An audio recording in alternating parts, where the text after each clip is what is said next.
As it's David Attenborough's 100th birthday, I thought I'd share the story of when I got to interview him and how I kind of really embarrassed myself. It was in 2016 when I was working at a local newspaper. I just finished uni, I was 21. We got an email to say David Attenborough's coming to Leicester to open the new visitor centre at Bradgate Park. And I was by no means the most qualified reporter there. I was really young, very new, but I had to go. Sir David Attenborough is my hero. He has completely shaped who I am as a person and my career trajectory and the things that I care about, because he's just introduced me to the natural world from such a young age and shown me landscapes and animals that I'd never get to see, and just sparked this deep passion and love for nature and being alive.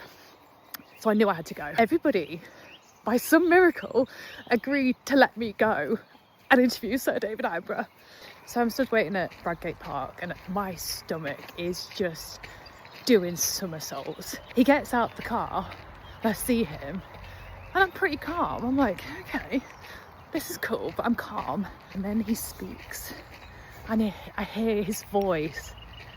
And that's what gave me like full goosebumps and being like, it's him, it's him. There's quite a big group of journalists and they're much more senior and more professional than me. They had big microphones and TV cameras. So we all follow Sir David as he's walking around the visitor centre.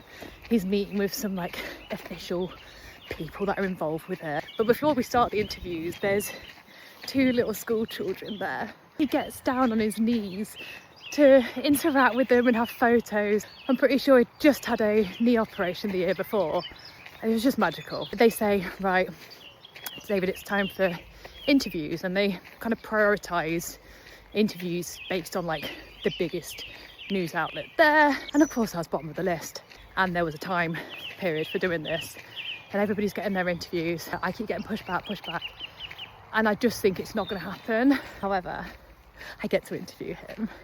I go over to interview him. I put my hand out and I'm like, really nervous. Hi, I'm Meg. And he grabs my hand with both of his and says, sorry, what was your name? And I said, it's Meg.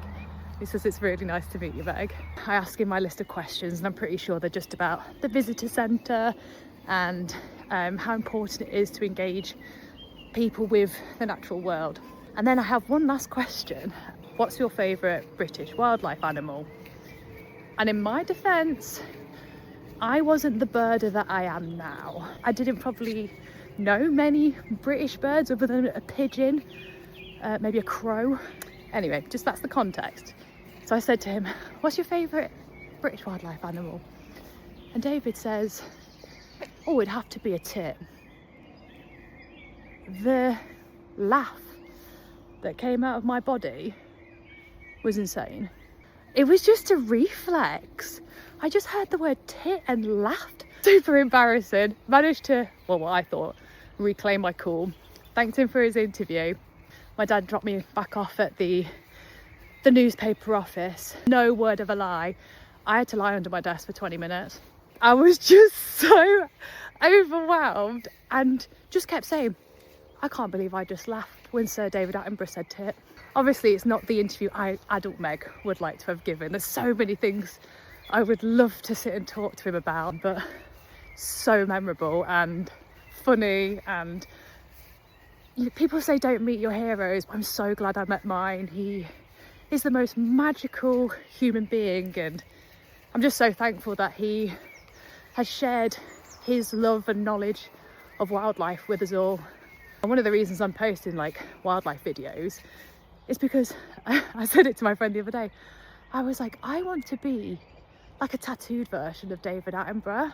My friend laughed and he started calling me David Tattenborough, which I think is quite fun. He's just inspired me in so many ways, and I hope I can inspire people to get out into nature and enjoy it like he has for me. But yeah, that's my story. And yeah, happy birthday to Sir David Attenborough. What a legend. I hope he has a day full of cake, love, laughter, and I hope he gets to see plenty of tits.